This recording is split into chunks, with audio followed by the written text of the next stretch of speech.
Hujambo na karibu, tuangalie sajili ya 7 miongoni mwa sajili za kawaida. Na hii ni sajili ya wazee. Natumai unajua mzee ni nani. Mzee ni mtu mwenye umri mkubwa. Kwa hivyo tutaangalia sifa za sajili ya wazee. Utazisoma. Wapo na nakili utanakili.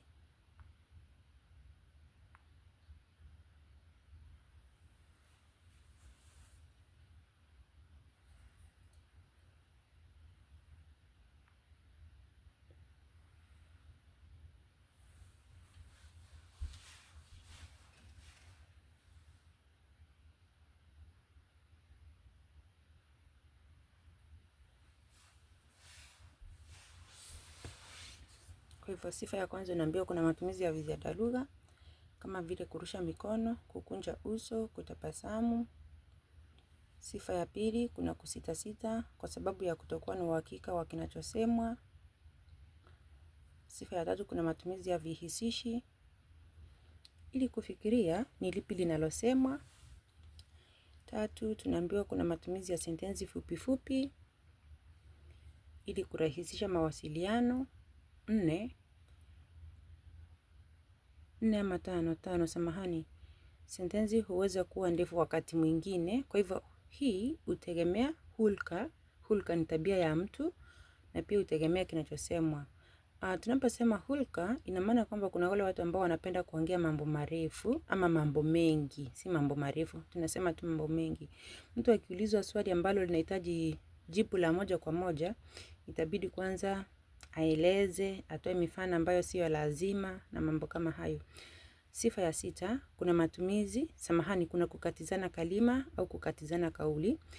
Kwa sababu hamna kanuni zinazotawala ni nani aseme nini, aseme kwanza au ni nani afuatie. Na sifa ya saba tunaambiwa kuna kubadilika kwa maudhui kutegemea madhumuni ya mazungumzo. Madhumuni ni sawa na lengo. Kwa hivyo inategemea ni nini ambacho kinazungumziwa. Huenda wazee walikuwa na mazungumzo ya kukanya vijana, kukemea mambo mabaya katika jamii na kadhalika.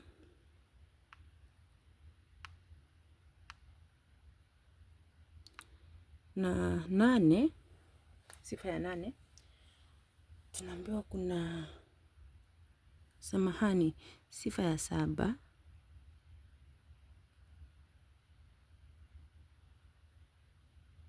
Ni sifa ya 8. Kuna kubadilika kwa msamiati kwa sababu ya kubadilika kwa maudhui au mada. 9, kuna matumizi ya lugha ya mafumbo.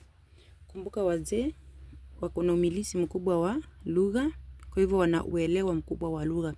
Iwapo watatumia lugha ya mafumbo, ina maana kwamba wataelewa moja kwa moja ikilinganishwa na watoto ambao umilisi wao wa lugha uko chini.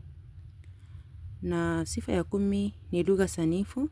Wazee huwa na tajriba na umilisi mkubwa. Kwa hivyo wakati mwingi utapata kwamba wanatumia lugha sanifu na wala sio lugha ya sheng. Na 11 ni lugha rejeshi.